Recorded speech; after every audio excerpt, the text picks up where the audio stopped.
एक बाजार में सिर्फ 500 रुपए में गुलाम बिक रहा था। इतने में एक अमीर आदमी का वहां से गुजरना हुआ।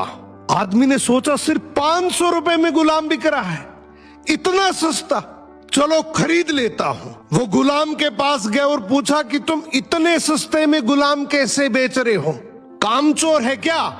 गुलाम का मालिक बोला बिल्कुल कामचोर नहीं है, बहुत मेहनती है, सारी खूबियां हैं, बस इसमें एक ऐब है, ये कभी कभी चुगली कर देता है।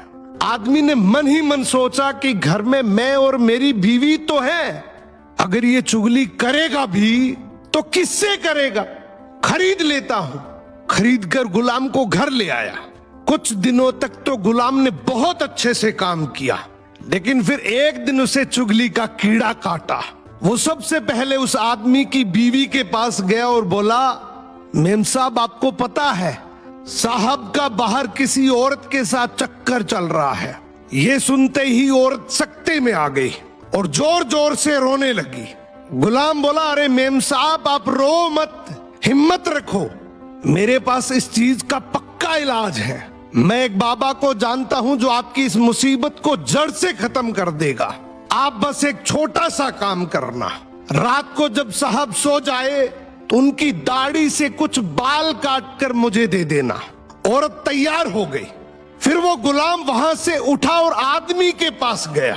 उसने बोला, साहब क्या आप जानते हैं मेम साहब का बाहर किसी आदमी के साथ चक्कर चल रहा है। ये सुनते ही आदमी आग बबूला हो गया। गुस्से में आकर उसका गिरेबान पकड़ लिया और बोला, तू मेरी बीवी पर इल्जाम लगा रहा है। गुलाम बोला, आपको मेरी बात पर यकीन ना हो तो रात को आप सिर्फ सोने का नाटक करना, आज रात वो आपको मारने वाली है।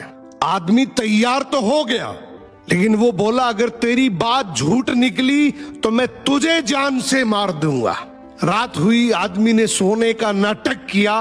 उधर उसकी बीवी जैसा गुलाम ने कहा वैसा करने लगी। रात के 3 बजे हाथ में कैंची लेकर जैसे ही उस आदमी के पास पहुंची, आदमी तुरंत जाग गया। अब इस आदमी के दिमाग में गुलाम की बात तो चल ही रही थी। गुस्से में उसने अपनी बीवी को पकड़ा, हाथ में से कैंची खींची और आओ देखा ना ताओ, उस कैंची को उस औरत के गले में खोप दिया। औरत वहीं मर गई। जब औरत के परिवार वालों को ये बात पता चली तो उन्होंने इस आदमी को मार दिया, और जब आदमी के परिवार वालों को ये बात पता चली तो दोनों परिवार आपस में ऐसे भिड़े कि दोनों परिवार पूरी तरीके से खत्म हो गए। इसलिए कहते हैं शरीर में घुले जाने वाले जहर का तो फिर भी इलाज है, लेकिन कान में घुलने वाले जहर का इस दुनिया में कोई इलाज नहीं है। ये एक ऐसा जहर है जो नस्लें बर्बाद कर देता है। सो सुनी सुनाई बातों पर बिना जाने कभी भरोसा मत करो।